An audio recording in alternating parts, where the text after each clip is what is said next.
Okay, guys, there are a couple of questions on homework, so I'm just going to go over these two. I accidentally deleted the first time I did it, so or didn't record at all, actually. So let's just go over these real quick. So this is 27 from page 148. This is the page about finding inverse functions. So to find inverse functions, we just change first to y's and x's. So as y is equal to 2e to the x plus 2. And then we exchange x and y. So x is equal to 2e to the y plus 2. What we want to do is solve for y now. And so to do that, I'm going to subtract 2 on both sides. It's going to give me x minus 2 is equal to 2e to the y.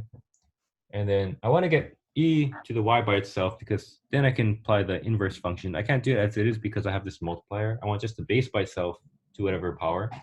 So I'm going to divide both sides by 2, which gives me x minus 2 divided by 2 is equal to e to the y. And I left a little space here because I'm about to apply the inverse function. I'm trying to get rid of the e, right? So this is where we do the trick of applying the inverse function, which is in this case ln. Ln is the log with base e. So ln of e to the y on the right side, ln of that whole thing on the left side. On the left side, that's just going to stay exactly as it is. On the right side, ln of e to the y is just y. That's the inverse function property.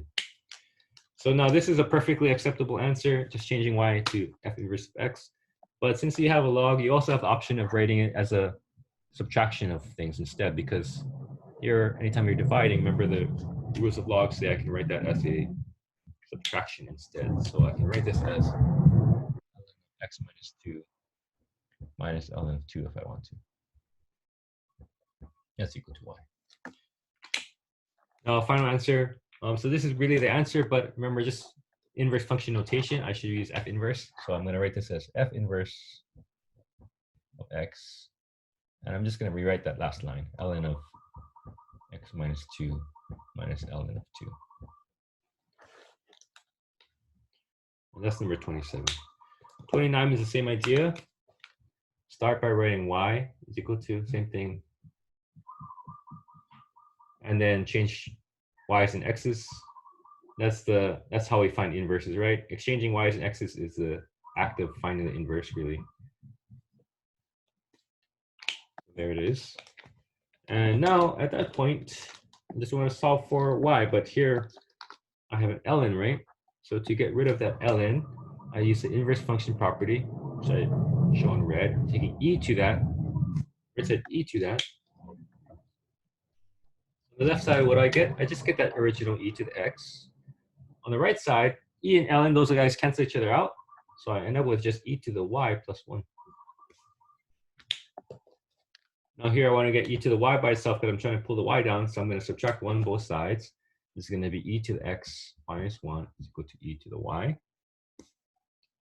Yeah. And lastly, I can just get rid of this e thing. I'm trying to get the y down, so I'm going to take ln both sides. That's the inverse function property again. And the left side is just going to stay exactly as it is, rewritten.